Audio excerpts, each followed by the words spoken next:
Hey guys, it's Manager Kylie, and in today's video I'm going to share with you how to create an efficient practice plan.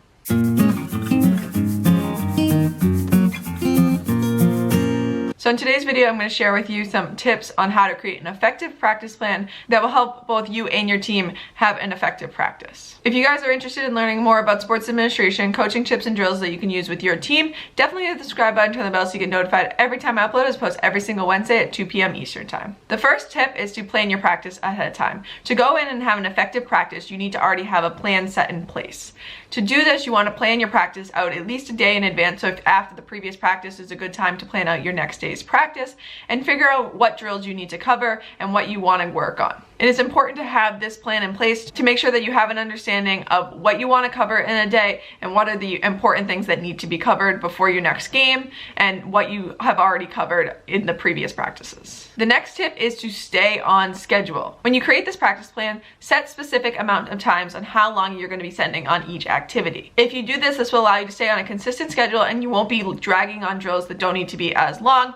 If you don't do this, you'll end up dragging on a drill that may just be frustrating for the players. If they're not getting it, move on and try a different drill the next practice that covers a similar skill so that they can maybe get it in a different way. Clearly that drill might not be working, so definitely set a specific schedule and keep to that to make sure that your practice moves efficiently and that you're able to get through everything that you want to get to and figure out where the weaknesses are and what you might need to change for a future practice. The next tip is to practice the way you play. If you practice with high intensity, you're going to play with high intensity. For a basketball team, if you're running a fast break, full man press, practice that way. Practice with the high intensity that you need running up and down the court. For a volleyball court, if you usually play really loud, practice really loud. You want the environment to feel like how a game would feel. You want the high energy, high intensity that you would play with in a game. You want to use that during your practice. The next tip is to have a good balance between skill work and teamwork. It is so important to make sure you build the skills. You need the skills to be able to play the game.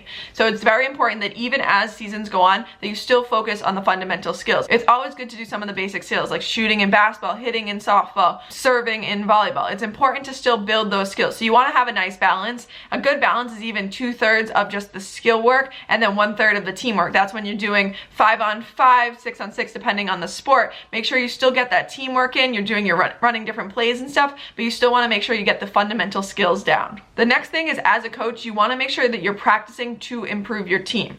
You don't want to be focusing on the opponent. If you have a strong opponent coming up, you don't want to multiple days in advance say, oh, we have this opponent coming up, and focusing on them. It will just drag the whole team down. You want to focus on improving your team and getting your team to the skill they need to be at to beat that team. If you're able to improve your team skill and then on the last day before that game mention some different things about the opponent, that's fine, but you don't want to be focusing on them so much that your practice is overrun with how the other team works. You want to focus on how your team is going to do the skills that you know need to be done to be able to beat that opponent. The next thing is, over the course of all your different practices, is have a routine and consistently stick to that routine.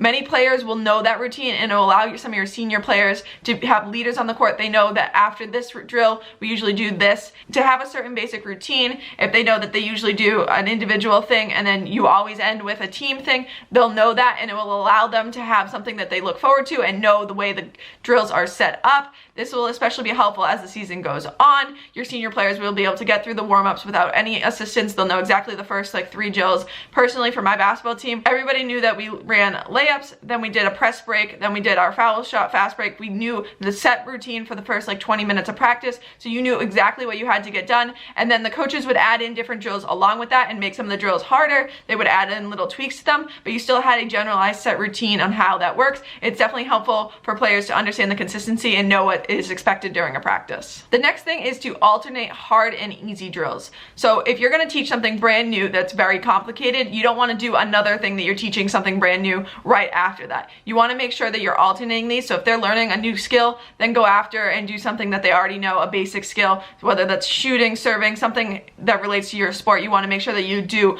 a hard skill, teach them something new, and then after that do something a little bit more fundamental. You also want to make sure that if you do a very high intensity drill that they're draining themselves down. You want to make sure after to maybe do a much calmer drill, whether that's just basic fundamentals or something that's a little bit less running around. If you're going to do something that's high high intensity, maybe the next thing would be to teach something that's a little low intensity. You don't want to be doing crazy high intensity for the whole practice. You're just going to wear them out really early in the practice. You want to make sure that you spread things out and switch off with whether it's high intensity and low intensity, or really hard complicated with something a little bit easier. You want to make sure there's a nice balance in that. And the final tip is just to have fun. These practices, they're not professional players. They still want to have fun. They're doing the sport because they love the sport, not because they want to be pro and they're making money off of it. You are doing this out of the love of it, so you want to make sure the players are having fun. If they're not having fun, they're not going to enjoy going to all these practices, so you want to make sure it's ever so important that the players are having fun and are enjoying their time at these practices. So I hope you guys found this video helpful. Let me know in the comments down below what's your #1 practice tip and what you have to use in all of your practices.